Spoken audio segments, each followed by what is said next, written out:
I don't know, Dave. I'm still really nervous about this clock. It hasn't stopped counting down since last week. It's pretty consistent. Yeah, 20,160, 20,159. Like, it's just, I don't know.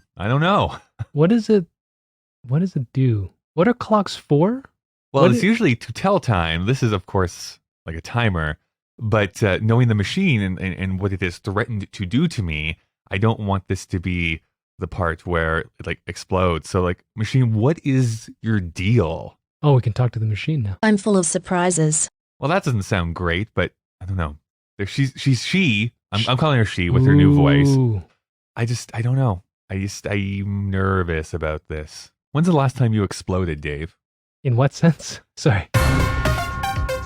In his own garage, Kyle has built a machine, cobbled together with parts found in his friend's church basement and a dumpster behind the local Dairy Queen. This monstrosity is now alive and evil. Kyle has convinced his friend Dave to help stop the apocalypse by reviewing films the machine picks. The ultimate purpose is still unknown, and Kyle could have probably done this himself, but he's not being dragged to hell alone. This is Kyle and Dave versus the machine.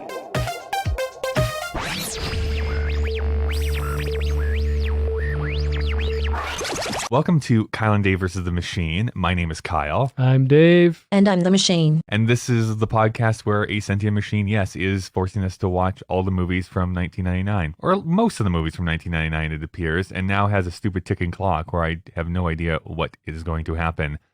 Dave, when did you decide to stop eating meat? I stopped eating meat when I got sick. In 2000. Sick of what? Life. Yeah. Life itself. No, at 2008? I want to say 2008. Tell me about 2008 Dave. What was going on in Dave's life in 2008? 2008, around that time, I peaked at 205 pounds. Shut your mouth. Yeah, Were you a fatty? Well, I held it well. Okay. What does that mean? I say that. It was in this bowl that I carried around with me. Yeah, it called my stomach. No, I thought I carried well at 205 because I would have these big swings. Because what are you now, if you don't mind saying? Well, now I'm sick, so I'm probably 155 pounds. Yeah. Generally, in Calgary, I've held out at around 170. But at that time, at the peak of that hibernation zone leading into this moment, I was 205 in the winter months. Because normally what would happen is that I would play sports in the summer and try to be normal, which is a weird word to use there. And then in the winter, I would just gorge on flesh. You were like the reverse grizzly bear. You would gorge yourself so that you could survive that winter fallow period. Well, here's an interesting sort of a thing. So when I first bottomed out in my life, which was the same year I met Helen, obligatory shout out to my beautiful wife, Helen, Sparkjoy, Helen.com. No, I didn't realize you were her hype man as well. I finished a nice drug binge part of my life and came home at 135. Jeez. So I was borderline what I would consider, and we looked up BMI recently, so apparently I would still have been in the normal range, which is fucking insane. But at the time it was like, you could see the inside of my cheekbones. It was pretty gross. Yeah. And so what happened out of that? But you were super hot at the same time. That's how I got my wife. Yeah. She was into emaciated bodies. No, I got this appreciation for food because I had been starving myself, being an idiot. And so I came home and I started eating all these foods. And so the whole time that Helen and I were together near the beginning, particularly after we moved in together and had a house, I thought we should eat more vegetables. But it's easier to eat, especially when you're younger, to cook, quote, air quotes, meat, because they tend to come pre-packed, prepared, and kind of easy to fake, right? So you could brush something or put honey or something and you roast it and you fucking eat it. And it's great. But vegetables are more nuanced because they're easy to fuck up and they tend to be bland if you don't know what you're doing. And so we had a challenge, for the first couple of years we were living together, in the sense that we both wanted to be healthier and it just never happened. So the moment leading up to my stopping eating meat, is that grammar? I mean, it's something. We found this Southern Carolina rib place that was in Oshawa, which was about a 45-minute drive from Scarborough. And every weekend we would go there. It was $16.99 for a fucking half rack of ribs. Wow. And they were like legit. And to the point where by the end of that period, we were also driving home with sealed bags of pulled pork. It was just pork. We were just porking. And at the time I was having all these health problems. I now know likely epilepsy and brain related, but at the time I thought it was heart, stroke. I thought it was everything. I am a bit neurotic that way. And we just happened to this moment where we did the rack, came home that weekend, and it was one of those things where there's nothing in the fridge. And I looked at Helen and I was like, let's do 5 days where we don't buy a piece of meat and just see if we survive. And we immediately in 5 days, like I was like waking up invigorated, you know, and we were eating basic salads and like we didn't know what we were doing yet. And that just started this thing where we're like, there's something wrong with eating all of this food because we were feeling really disgusting and now we feel light. And that started a journey of vegetarian and veganism. So it was mostly just health related. It was not necessarily morally or ethically. No, I didn't give a shit about animals. I still don't. I'll kick a pig if I see it. Well, here's the thing. I always used to say that I think it should be like the Boy Scouts. If you're a meat eater, and I know all of you are that listen to this, you should have to earn a badge by having to murder the animal you're eating. So at least once in your life, if you eat pork, you should have to go meet a pig and slit its throat.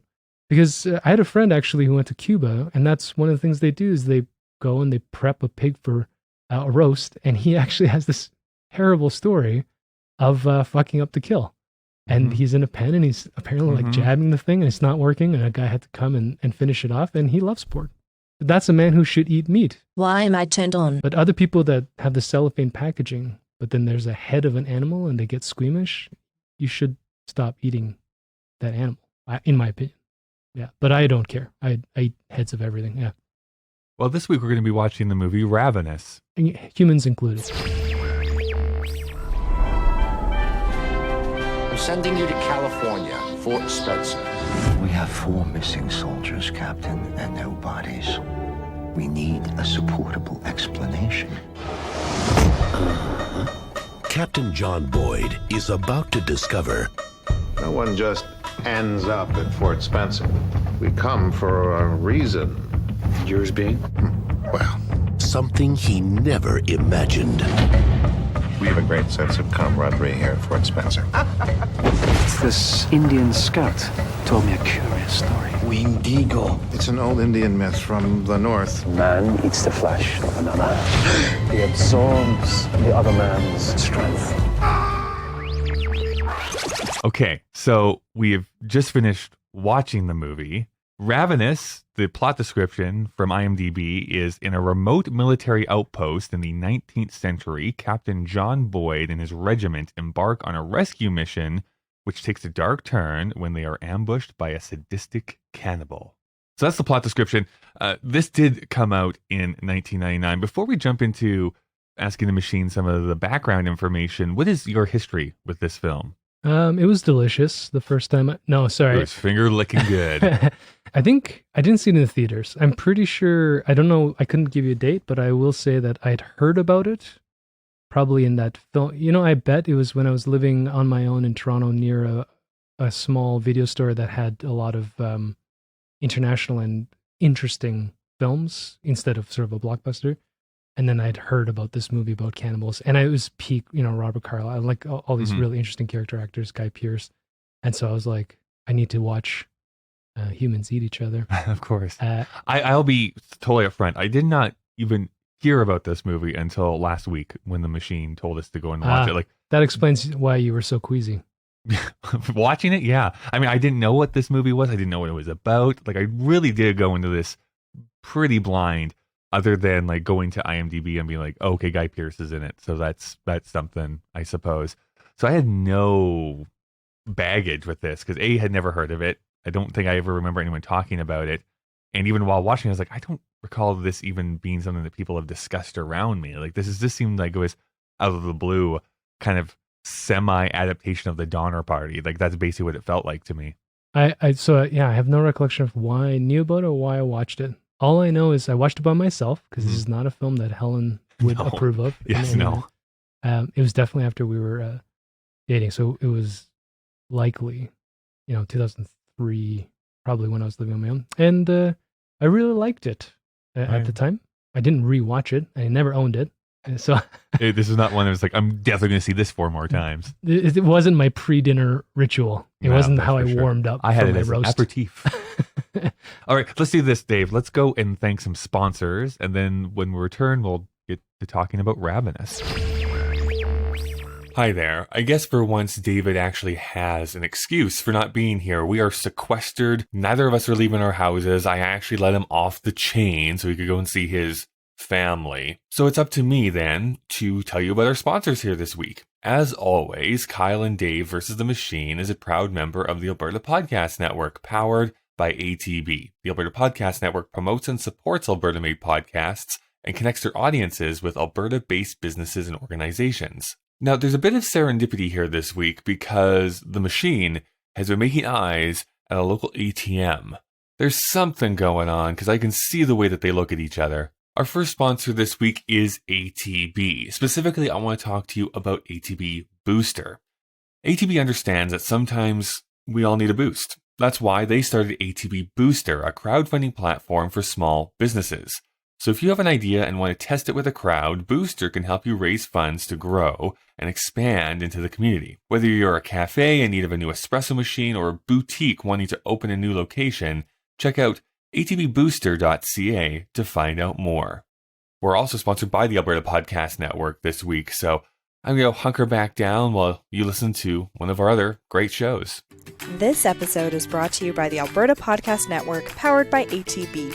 The Girl Tries Life podcast is a fellow Alberta Podcast Network member and is all about showing that women are capable of anything when they have the right tools, strategies, and mindset in place. I'm your host, Victoria Smith, a stress reduction coach who is all about helping you reduce your stress so that you can actually enjoy your daily life. Imagine that. In the Girl Tries Life podcast, we alternate between interviews with incredibly inspiring ladies who break down how they got to where they are, and coaching episodes that leave you with tangible resources and skills for your own life. Life isn't stressless, but we can help you stress less. So I hope that you'll check out the Girl Tries Life podcast. You can find it at girltrieslife.com/podcast. And remember, the most important thing in life is that you try. All right, well, thank you to those sponsors. So let's go through some of the history here. Let me just push this button, bring up this receipt. Great. So Ravenous was released March 19th, 1999 in North America. The other major releases were Forces of Nature, starring Ben Affleck, Sandra Bullock, and Maura Tierney, written by Mark Lawrence, directed by Bronwyn Hughes. Total blank. Yeah. Nothing. Yeah.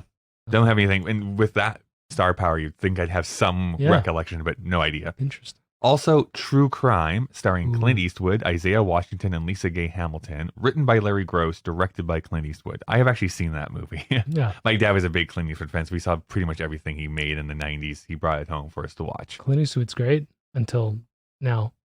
I still actually enjoy some of his movies. Have you seen The Mule? The Mule, no. Oh, no. Well, you're missing out on a three-way that happens with an 80-year-old Clint Eastwood, so... And himself. Twice. And himself. Currently, Ravenous is rated 7.0 on IMDb. It's rated 46 on Metacritic. That's low. 47% on Rotten Tomatoes via the critics, but users rate it 78% on Rotten Tomatoes. It is currently available on DVD or Blu-ray. You can buy or rent it on iTunes. You can also rent it via YouTube or Google Play Movies. Currently, no streaming options in Canada. It sounds like by user reviews, it's very popular with cannibals. Cannibals with comment so access. That's the problem, right? Like your user base is constantly being dwindled. You can't keep remarketing it, and they're not going to buy it again. No, it's true. Yeah. Its budget was $12 million in 1999. That adjusted for inflation is 17.9. It opened to $1 million and would eventually go on to make $2 million. So inflating that to today's would be 3.6. So it was a box office bomb. How did it come up on the computer's algorithm then and not True Crime? I'm sure True Crime. Listen, if I understood, hey, what is your algorithm, Mr. Machine, Mrs. Machine? Oh, it's blushing. It's blushing. You can't ask a machine about their algorithms. The movie stars Guy Pearce as Captain John Boyd, Robert Carlyle as Colonel Ives / F.W. Colquhoun, spoiler alert, Jeffrey Jones as Colonel Hart. So let's talk about Jeffrey Jones. Jeffrey Jones was born on September 28th, 1946. Ooh. His first role was in the film The Revolutionary from 1970, directed by Paul Williams, which I checked, not the Paul Williams that I know who wrote Rainbow Connection, because I was super confused for a second. Like, wait, what? And that's important, by the way, that he did not write The Rainbow Connection. From the late 1970s and onward, he has found steady work popping up in a bunch of classics. Easy Money, Amadeus, Beetlejuice, and Ferris Bueller's Day Off is probably his most iconic role as the principal. He was also in the very horrible Howard the Duck. It's amazing how that's getting so much reference in the Marvel universe. Should we go Marvel one of these days, Kyle? At Are you some ready point, to throw the gloves off? Maybe the machine will one day force us to watch every Marvel movie ever made, but who knows at this point what will happen in the future. We don't talk about this behind the scenes. Howard the Duck. Howard the Duck is one of the worst movies I've ever seen in my entire life. It is awful. So how's this for synergy? He was in the 1989 film Valmont, directed by Milos Forman. Does that Valmont name strike a bell for you? Well, it should, because that was the last name of the characters in Cruel Intentions, because it was based on the same source material as Cruel Intentions. You know what the best part of having a brain injury is? I get to strike things from my memory. Did we watch Cruel Intentions? Because I don't want to admit that happened. Yeah, that was last week. Oh, fuck, that's on tape. Yeah, it is on tape. So, however, Valmont starred Colin Firth, so instantly that has to be a better movie, you would think. I wouldn't say that the 90s had a lot of great work for him, but he was in Ed Wood and the John Leguizamo film The Pest. Oh, The Pest. So, classic. He was in 4 films in 1999. But after Ravenous, he was in the movie called Flypaper, which also starred Lucy Liu and John C. McGinley, Sleepy Hollow, and Stuart Little. Who knows? Maybe we'll see some of those later on. He found great success by being on the TV series Deadwood as A.W. Merrick. He has not been in a feature film since 2014, and perhaps this is something to do with a 2002 case where he was accused of hiring a 14-year-old boy to pose for explicit photos. He was eventually charged with 1 felony count of employing a minor for purposes of taking sexually explicit photos and a misdemeanor count of possessing child pornography. After he pled no contest to the felony charge, he was also placed on the sex offender registry. So, given 5 years probation and ordered to undergo counseling. Maybe, I don't know. Does that have anything to do with the fact he hasn't been in anything for 5 years? My mouth, I don't know if you can hear it, but it's agape. Here's the crazy part of all that. He was still brought back for the Deadwood film that was made last year. So, continuity. Robert Carlyle. He was born on April 14th, 1961. His first movie role was Silent Scream in 1990. He appeared in a bunch of TV shows as well as films in England. He struck a friendship up with director Antonia Bird, appearing in a few of her films. Most likely, the greatest success and notoriety came when he appeared in Danny Boyle's Train Spotting in 1996, portraying the asshole Begbie. Begbie. 2 years before this film came out, he would appear in The Full Monty, which was another huge success, nominated for 4 Academy Awards, but only winning Best Score. After Ravenous, he has had steady work. He was the villain in the Bond film that came out in 1999, The World Is Not Enough. But also he'd be in Angela's Ashes, The Beach, Aragon, 28 Weeks Later, and the sequel to Train Spotting, called T2, which is what a bad name. Anyways, did you watch it? No. Yeah, me neither. The next time you'll be able to see him is the TV series Cobra, a look at the British government in the midst of a terrible crisis. As widespread power outages cause chaos and threaten lives across the country, the Cobra Committee, comprised of the UK's leading experts and politicians, gathers to find a way to turn the lights back on. On the backdrop of violent unrest in the streets, difficult decisions will need to be made against the clock if the country is to survive. Oh my God. I did that off the dome. I wasn't even reading that. I'm sorry to try to interrupt you, but I was disappointed it wasn't a G.I. Joe movie. I know, huh? That I'd be more interested in seeing, probably. That fucking synopsis, though. I think we have to see that. Yeah. Film? That's our first movie date. Oh my God. So he seems to have had a quiet personal life. He's Scottish. He's been married to makeup artist Anastasia Shirley since 1997, and they have 3 kids together. Better than better than Jeffrey Jones. Let's put it that way. Guy Pearce. Guy Pearce was born on October 5th, 1967. He began his career on the Australian soap opera Neighbours. But his first film role was Heaven Tonight in 1990. His first high-profile role would have been in L.A. Confidential, 2 years previous to Ravenous coming out, same year as The Full Monty. It had been nominated for 9 awards, winning 2 for supporting actress Kim Basinger and, did I say that right? Basinger? I don't know. And Best Adapted Screenplay for Curtis Hanson and Brian Helgeland, the guy who wrote and directed Payback. So you can go and listen to that episode if you want more information on that. Anyway, this year was the year of Titanic, so it crushed pretty much every other category. The next year, Guy Pearce would be in Christopher Nolan's breakout film Memento. Awesome. Then he tried to become an action star in the early 2000s with The Count of Monte Cristo and The Time Machine. That didn't really work out, but he continued to take bit parts in other films, including The Hurt Locker, which would win Best Picture, The Road, Animal Kingdom, and The King's Speech. In recent years, he's been starring in the TV series Jack Irish as Jack Irish. He has already been in 2 films that have been released in 2020, Disturbing the Peace and Bloodshot, the newest Vin Diesel film. But next up is Zone 414, possibly 414, who knows, described as, daughter goes missing. He hires a private investigator, David Carmichael, to bring her home. David teams up with Jane, a highly advanced and self-aware AI, to track down the missing daughter. Moving through the dangerous iron jungle, they rapidly piece together the mystery, uncovering a crime that leads them to question the origins of Zone 414 and the true purpose behind the City of Robots. This is why we should be on YouTube. You should see Kyle dance when he reads some of these synopses. I have to get full body into it. The machine is loving it. The machine's loving it over here. Why am I turned on? Well, it was probably some sort of mating ritual for it. It would had that sort of timbre. It's offensive to me, actually. I'm a little offended. I'm sorry. Yeah, that semaphore that I was just doing there. I was bringing the plane in. This was written by Ted Griffin. Not much information about Mr. Griffin. Born December 21st, 1970, this was his first produced screenplay, but would go on to write Ocean's 11 and Matchstick Men. Oh. He has dabbled in directing, producing, and even a small acting role. His last credited film was the TV movie Gone Hollywood, which was a look at Hollywood talent agencies in the 1980s. There is no upcoming films currently on his IMDb page. This was directed by Antonia Bird. She was born May 27th, 1951. Her first directing credit was the 1983 made-for-TV movie called Submariners. She would go on to direct 18 episodes of the British soap EastEnders and a lot of other British television shows. Her first theatrical film was the movie Priest in 1994 that featured Robert Carlyle, who we talked about before, and she would follow that up with the film Mad Love in 1995 and then Face in 1997. Off?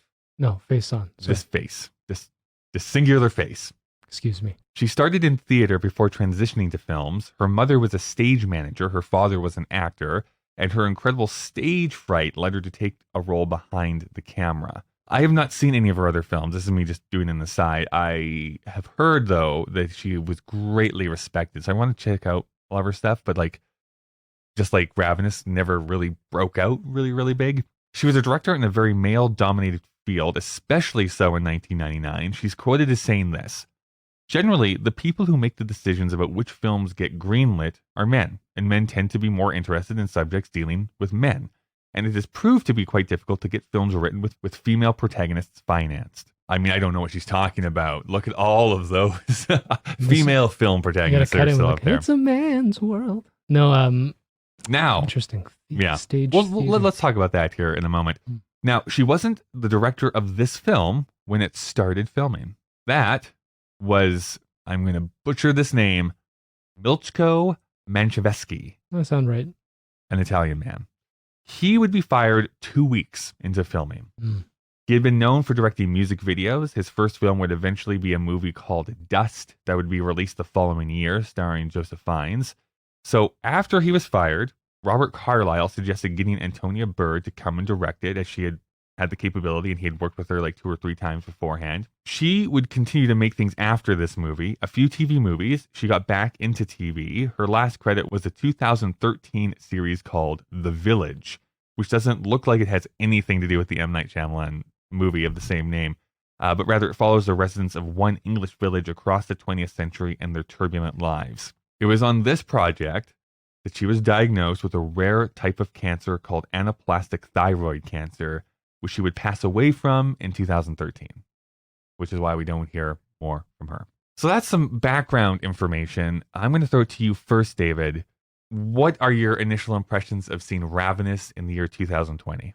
It's an interesting piece, bringing up the little trivia that she was coming up in a theater environment actually makes a little bit more sense the way that this movie moves. I think. What do you mean by that, though? Like when you say it moves, how is it moving? It felt like very structured set pieces.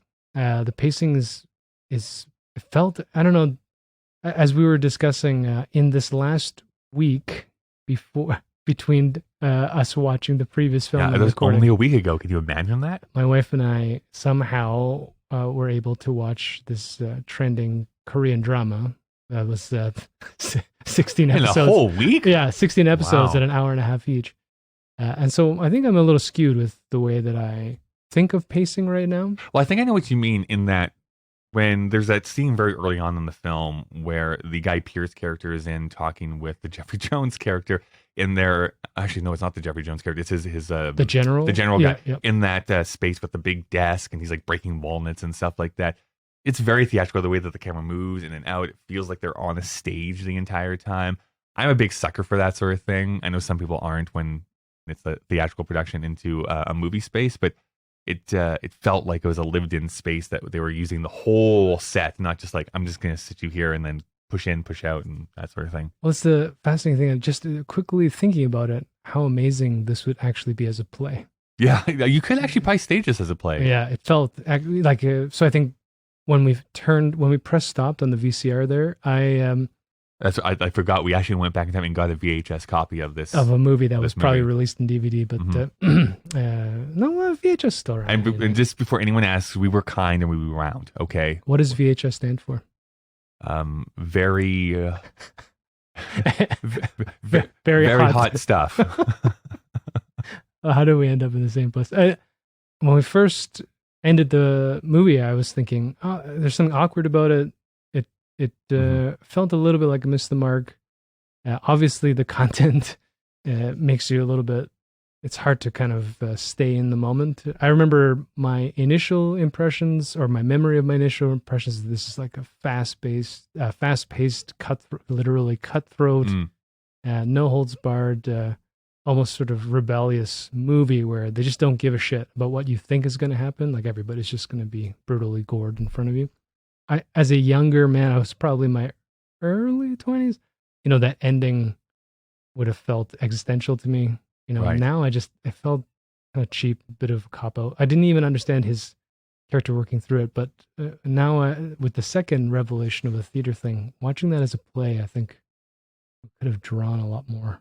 Yeah, there's a lot of things for me. I mean, my initial reaction to this film was, I honestly thought it was a pretty strong opener, a pretty strong ending, but the middle that felt a little bit jumbled awkward. And almost, I mean, they already had given them, what did I say, they're being $17 million to make this film.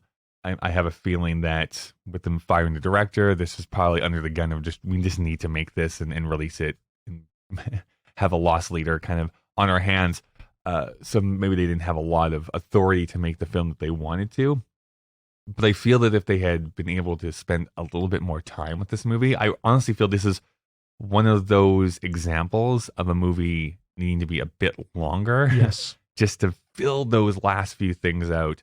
Not aggressively so. I'm talking like 10, 15 minutes just to have that little bit of breathing room in the middle to make things connect a little bit more.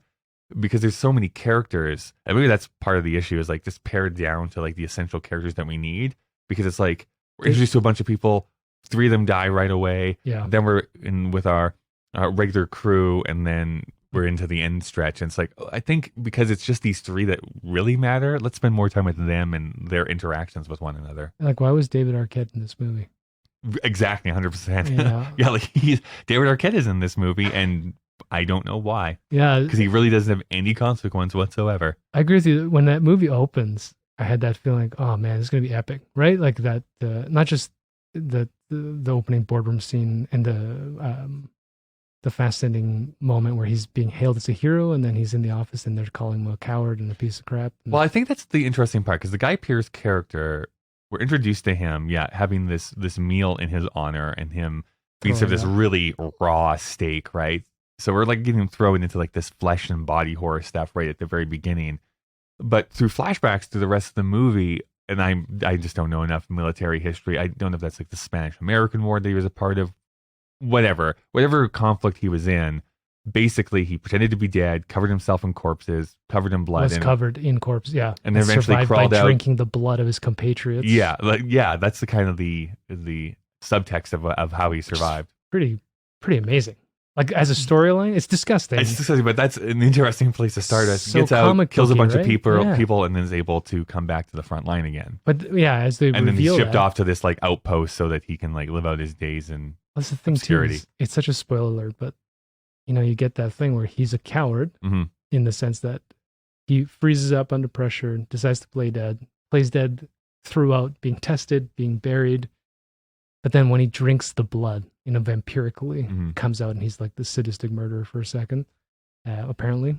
But he's still considered a coward, even though he turned the tide, air quotes, turned the tide of that battle. There's some weird insight there too, with the general or whatever he is, acknowledging that he may understand his character a little bit more than we know. But anyways, he's sent off into space. Right. And then throughout this, now he's at the outpost, meets all these characters. That's when the Robert Carlyle character comes aboard, says, "Hey, I was out in the incredible." Like when he walks in, he's like disgusting. Yeah, it's like broken, this ragged man in black. Amazing. It's like there's this place out there that we were trying to cross the mountains, and we resorted to cannibalism, but I've escaped. But there's still some people back there. We need to go and help them. Telling the ghost horror story of what happened in the cave. I mean, I'm in there, right? Yeah. And even that place, that uncovering of them going to the cave, seeing the bones, crawling down, and then the one character is like, "This is a trap. Everyone's dead down here. Like that guy up there is ready to kill Counting us all." the bodies. And then that's when it flips over and like, oh yes, like he led them into this trap. He was the spider,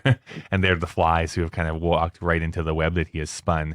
And how good is everybody? Like Robert Carlyle, I mean, he's great. Like this may have been the peak of his powers, but like his flip when he goes insane and he becomes the monster, and he's like the hyperventilating, he's going schizophrenic. The way that's shot, you get panicked. And like, I mean, I don't remember the actor, but what is he, lame? Is he a little bit slow? But he's trying to warn everybody. He's unable to communicate.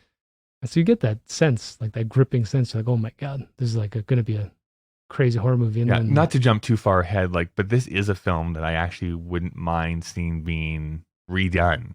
And not because I think that like special effects is going to push this movie forward anyway. I just think that with an updated script, being able to focus a little bit more on the themes that they're trying to push into, I just think that with the right director's hands, it would be an interesting take. Now, here's the question here.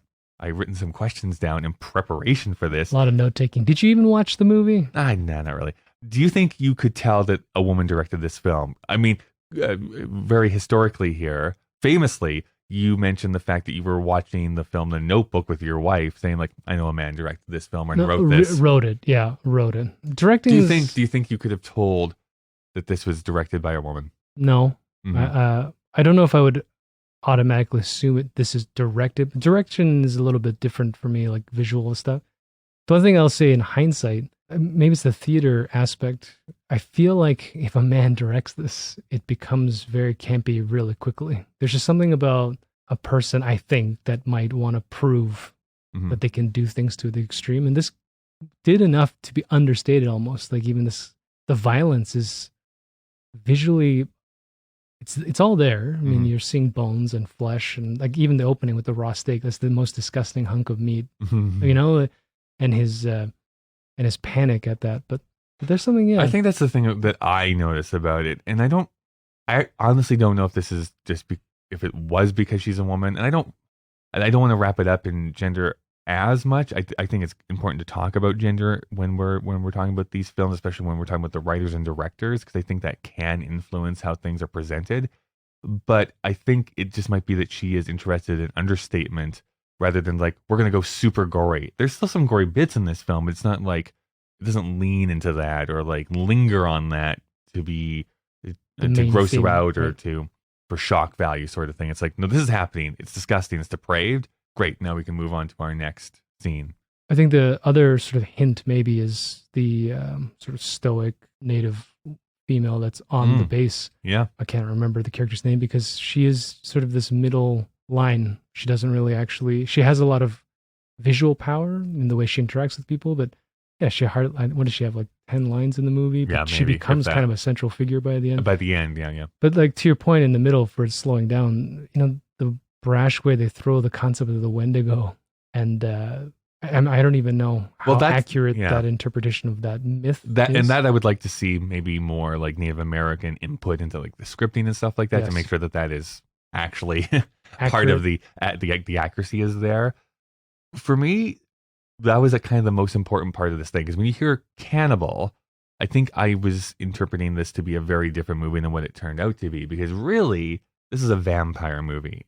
For me, it is, because that's basically what happens. Like, maybe that is part of the Wendigo myth, which is the whole concept here is the reason that Robert Carlyle is eating these people is that he gains the strength of those people into his being. So the Guy Pearce character, when he falls down that cliff, breaks his leg, the other guy dies next to him, he's forced to be like, the only way I'm going to survive is to eat the flesh of my friend next to me, which helps cure his leg, which makes him grow stronger. And he himself also becomes this mythical beast. And now it's a fight between like the person who's using this for evil versus the guy who's trying to remain good. So that's a cool concept, but that is so rushed and is introduced so quickly. And then we're, off to another part of the movie. Yes, I totally agree with all of that. I think that, for example, if we're gonna be the super cool people who rewrite this, the one little nuance might have even just been to show Guy Pearce's character's sort of rebirth from the bottom of the corpses in a much more distinct way, right? We are nuanced. The idea that he's a coward, and then he's hiding, and then he comes out and he kills 3 dudes. But it's not apparent that he's gained powers or healed. I mean, if he had broken something, crushed a rib, being buried under like 40 people. That's an interesting you're just bringing up. Do you think that he was already starting to do that because he drank the blood of his comrades? Oh, interesting. So the way when I'm leaving this movie, all I could think about is that's why they showed that in pieces. That's why you go from this idea that he's just garbage, like he's shown visually at the bottom of the pile. He's not drinking; it's like leaking into his mouth. And then they do that cut to him. How did he even emerge? How does he overpower a guard? This is a person who's been hiding. Yeah, that's true. And then how did he? For some reason, I never picked up on that. I thought that happened when he fell down the cliff, but I think you're maybe right in that was already starting his journey. And they implied too with he's such a great actor, and I don't know if this is the director advising which director or whatever, but he has that awareness from the beginning that there's just something wrong. Even with the cow steak, he's like, or whatever, buffalo meat, whatever they're eating. I mean, he's nauseous. I mean, they're showing him physically sick. And so there's an element at the top level where you're like, well, if he drank human blood, this is going to look gross. But I think there's something else there that they're trying to imply, that he's very aware. Even when the Wendigo thing happens and he sees Robert Carlyle, or when Robert Carlyle appears, I can't remember his name, but as the victim, quote unquote, Guy Pearce's character doesn't like him. And he's already questioning the story. And he's trying to rescue them on the basis of what he's experienced, but he's not heroic. He's not leading the charge and saying that he understands what this is. He's like watching Robert Carlyle the whole time because he's like, this guy's kind of weird. Like he's seeing something already. And then that struggle when he's in there, I would have liked as well, like how much time passed in the cave, right? Or in the trenches. If we had some nuance that was actually much shorter than we thought, and then he walked out. I mean, there's that scene where he's laboring through, when he's returning to the base. If we know that that's like a week or something, or, if we get a couple of shots of the moon passing, I mean, how long would that body next to him have kept and been edible? So there's like little things that they glance over to get to the big finale, which is a vampire movie, which is very like, you will drink this blood. Yeah. It's like, I can't, I'm human. Like, you will drink it, join us. Well, I mean, it's like, going into the vampire fiction of like the sire and the offspring and like the fighting between the two of them. Just to zoom out a little bit, I wonder if you have any idea, are there particular themes you think that there are in this movie that it's trying to present to us? Or is this just simply, want to make a cool cannibalism film? No, I think these types, even vampire stories are about, I mean, it's too Freudian, it's too simplified, but chasing ego and empowerment and playing God, right? There are cannibalistic movies. I mean, what is it, 128 hours? What is it, that movie? 127, like when the one that's trapped in the rock? Yeah, where he cuts off his arm. So that's not a cannibal movie per se, but that's not a movie. He did eat his arm at the very end. So. But it's like a movie about survival, and so you have a theme of what a person is, of the length of a person is willing to go to survive. So that's one sort of idea of cannibalism. It's the last resort. And then there's this sort of racial thing where there's a tribe of cannibals, and they're looked at as subhumans, and they just eat people. But this, like you said, is a vampire movie. So a vampire movie in theme, meaning that it's about chasing this ability to control and to rule and to build a community in which idiots will walk, cattle will walk through. And then as long as we have a minimum of 3 vampires, we need a third. I don't even know why Robert Carlyle murdered everybody on his own, but now he needs 3 of them. There's whoever's writing it or developing it, whether intentionally or just by nuance, has this thought that this is about what a person is willing to do to quote unquote win for themselves. And then Guy Pearce's what I'm willing to put up with to maintain a status quo, to just be moral. I know. Yeah, there's an element of this where I feel like it's this conflict between the Spider-Man thing, with great power comes great responsibility, without them having to explicitly say that. Where the Robert Carlyle is like the classic supervillain. Hey, I'm given this power, and I'm going to crush people with it. Where the Guy Pearce character is, I'm given this, and this is something I'm almost scared that I have this power, but I do not want to use this for evil. I'm trying to somehow use this for good, even though I don't know how to use this strength and power. And I'm always scared of myself becoming overcome with greed and avarice. Yeah, I'll make one dig at you, which is I think the Marvel lens makes it seem like Guy Pearce wants to do I don't think he wants to do the right thing at all. I think he's trying to die. My sense is he's portrayed as somebody he's giving up. He doesn't want to eat the meat. He doesn't want to be around people. He has no idea what he's doing anymore. He's not somebody who has recognized that if he eats a person, but then he saves 5 children, that there's a balancing thing. He's more just I just don't want anything to do with this. And in the end, even the struggle to drink the stew to win, or to come back is a fascinating thing where he's not into it at all. But I think he also is, there's 2 different kind of storylines going on here at the same time, which is him knowing that he has to stop the Robert Carlyle character. Right. At the same time as I think you're right, is I don't think I was meant to survive that war. Right. And I have to atone for that mistake that happened. I should have died. Yeah. Which is another interesting thing to take, because I'm sure that there's lots of soldiers out there that feel that way, whether they do it in the same way as him or they just fight and all their friends die around them. It's I wasn't supposed to survive this. So there's that survivor's guilt that gets wrapped up into that too. From a character development thing, it'd be interesting, and maybe I just am not remembering, but to get a little bit more insight into how Robert Carlyle becomes a vampire. Mm-hmm.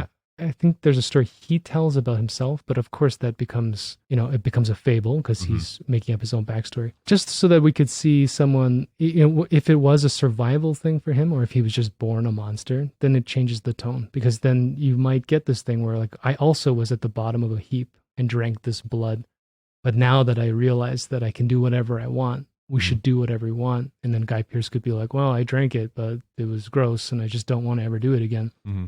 But they don't get to meet at a level. It just at that point becomes, like a horror movie almost when he reappears. And this is also something I brought up in the Cruel Intentions episode. Sorry, did we watch Cruel Intentions? We did watch Cruel Intentions. I know you're trying to block it out of your mind. But just remember, Ryan Phillippe, shirtless. It's well, bottomless too. And bottomless. No, I don't remember it. Yeah, keep going. Really? It is my wallpaper. I want to bring in this thing that, as a bisexual man, this is constantly on the top of my mind. So when I even see hints or flourishes of it, it's I latch onto it and won't let go. Which is, I do feel, and this is actually true for a lot of vampire fiction. There's been a lot of writing about this. There is this inherent, especially when it's man and man, one vampire making another vampire. There is this element of homoeroticism that's part of this story. And I think it is part of this story. And I honestly think it's meant to be there, especially at the very end where there's the huge fight, which I don't know if is necessarily choreographed in the best possible way. But, there's this fight and this confrontation at the end. And how do they both die? In each other's arms. Wow. In a manner of speaking. Eat me when I'm dead. Eat me. I'm okay. In a bear trap, but yeah. Yeah, in this huge bear trap and stuff like that. But I mean, there is something intimate there. Yes, I know that it's this piece of genre fiction that we're watching here, which is it's about cannibals and they're literally asking each other to eat themselves at the very end of it. But there is this intimacy that is involved within that decision. Ultimately, they both just die at the very end too. But I mean, there's something there, and I think that there would be interesting to explore that area of that relationship a little bit more.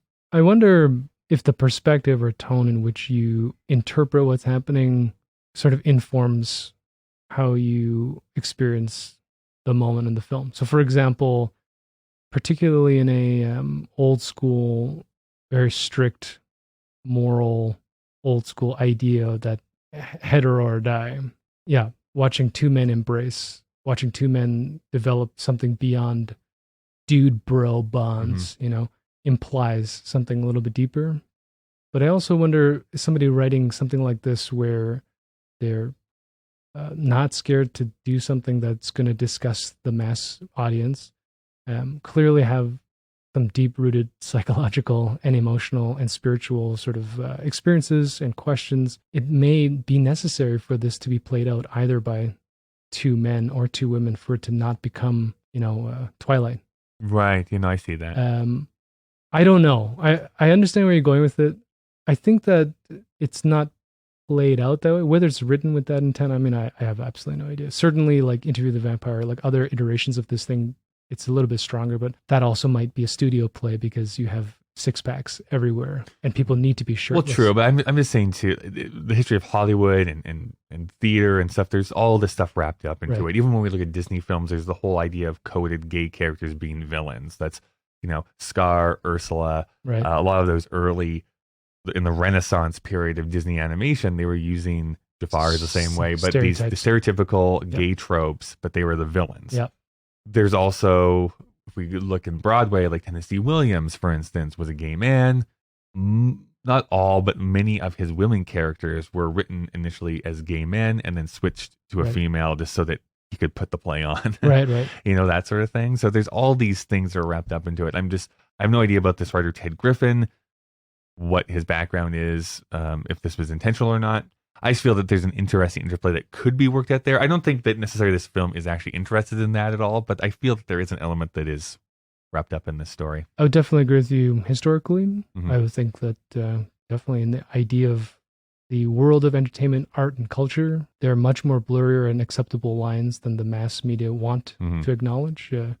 And when the mass, a powerful sort of corporate world controls it, they play on these stereotypes. For this movie in particular, I don't know. I think the other way. I think that this is, for me, a monster movie at its base somehow. Spiritually, it's a movie about morality, and I think, because I love the way the actors portrayed the parts, I don't see that tension with Guy Pearce and Robert Carlyle. I see more tropes of monster versus human, whatever that is. But agree to disagree. No, just disagree to agree. Do you think this movie is still culturally relevant?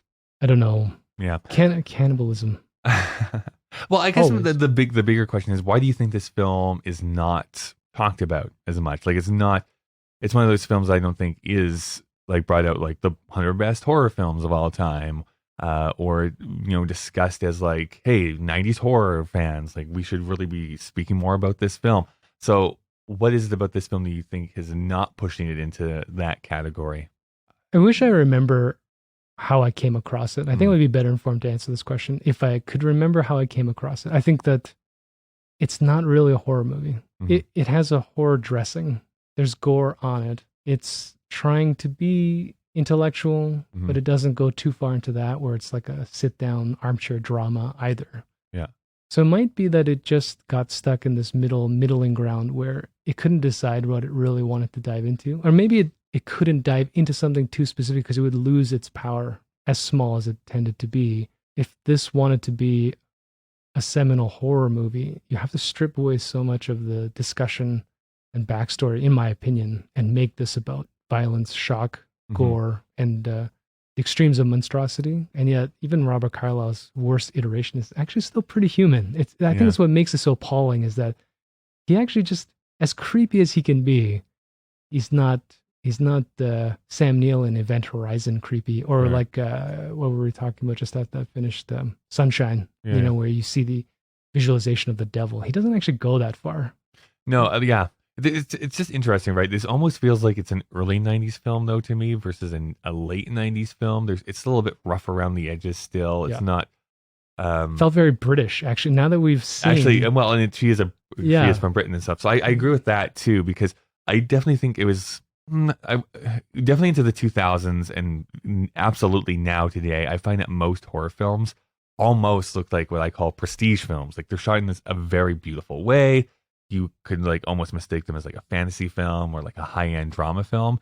Whereas horror films in the 90s, especially the early 90s, always were like schlocky a little bit. Yeah. Like they had a different film look to them the entire time. Trying to intentionally be gritty and Right. yeah. I think this one film. falls into that area a little bit too. Yeah, I think that's part of it. And then ultimately, kind of like Still Crazy and some of the stuff that we've watched this year, there might be, I mean, I don't know how this is remembered on a global sense. It may not be just because of the content, but you get that feel too. I think you're exactly right. There's something visually about it and its pacing that won't appeal to a North American sensibility as an average, because it's even as if you're someone who's accepting it as what it is, it moves kind of awkwardly. So you're either going to like it conceptually or for the actors and their portrayals, but as a movie, it's kind of it's a bit of a mess actually.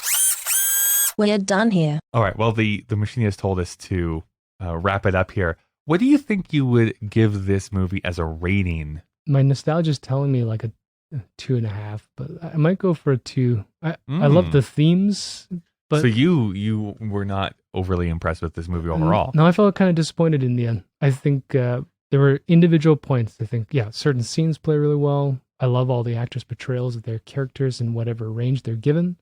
But as a whole, when we finish this thing, I don't want to watch it again. I have no real interest in it. And I'm not sure I got out of it anything that is interesting to me.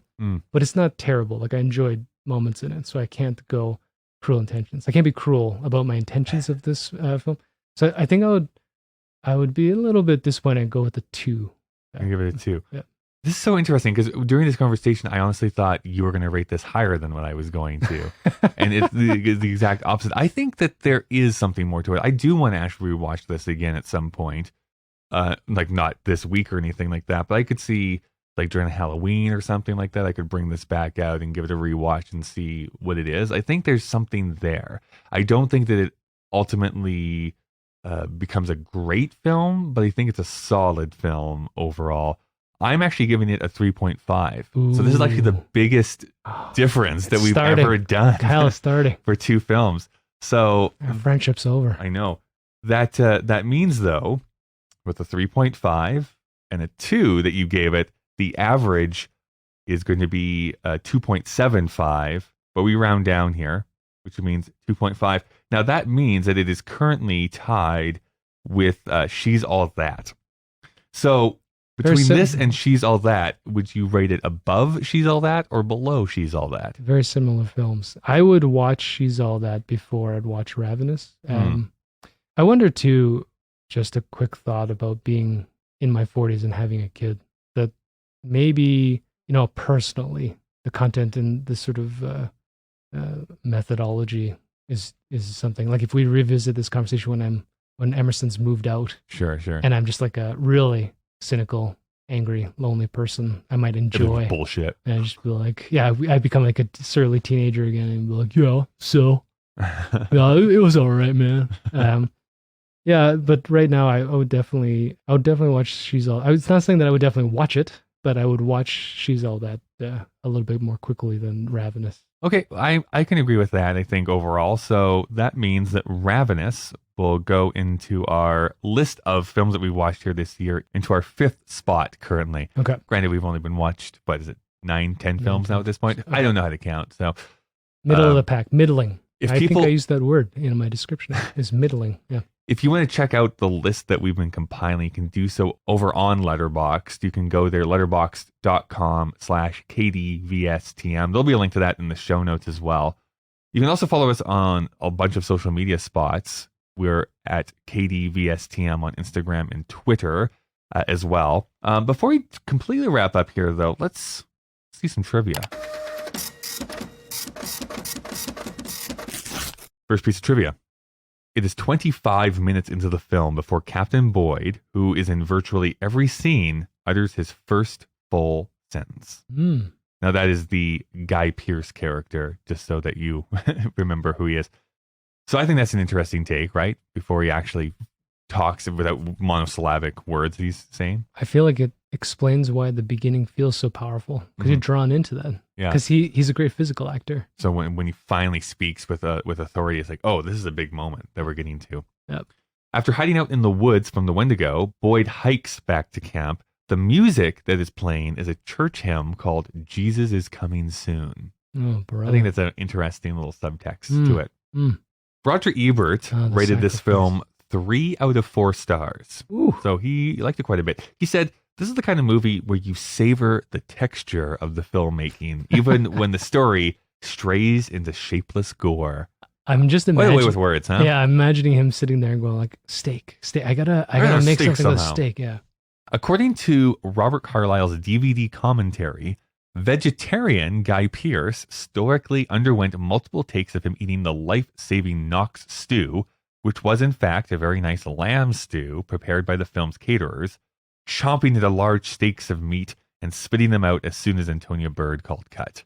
I don't know why they couldn't have just used fake meat back then, like tofu or something like that. But I don't know. Kyle, in 99, vegetarian I have never food, lived in a world without Beyond Meat. You cannot tell me there wasn't Beyond Meat back then. In 1999, vegetarian food was garbage. It was literally straight up garbage. Like soy substitutes was just soy. It's like they had never discovered herbs or spices yet.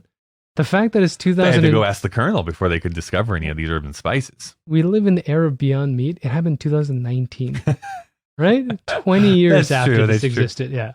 So that's what they would do now. Lastly, the end fight scene was made up by actors Guy Pearce and Robert Carlyle when the original scripted ending, which was to take place on the roof of the cabins at night while they were burning, was scrapped in favor of them just beating the hell out of each other. During this, the production ran out of fake blood. I think that's part of the reason why it feels so weird. It's like they're not bleeding. They're just randomly like throwing shots at each other. I think that original ending would have probably been the cap off to this huge thing that they're trying to build towards. Otherwise, it just feels kind of like a weird letdown at the very end. It might have been too vampiric and so Christian to end up sort of like in the burning flames. The burning cross falling at the very end. It would probably, but honestly, Kyle, that you brought it up too, how the ending just didn't work. Mm-hmm. That makes so much sense. Yeah. It should have been the other way. I can actually picture it, and it would have been amazing. Well, overall, that is our thoughts on Ravenous. Like I said, I already mentioned all the social media ways that you can follow us here online to see what we're doing. I guess the last thing we need to do is let's see what we are watching next week.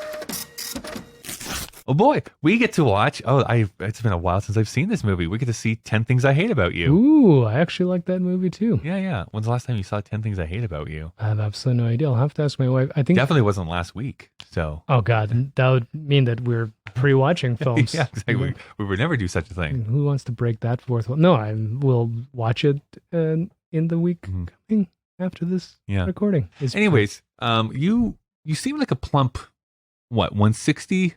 150 right there right now? Yeah, about 150. I'd love you to come over for dinner. I will make sure that I've done a full basting before I arrive at your place. We did once... Become a master baster. Why am I turned on?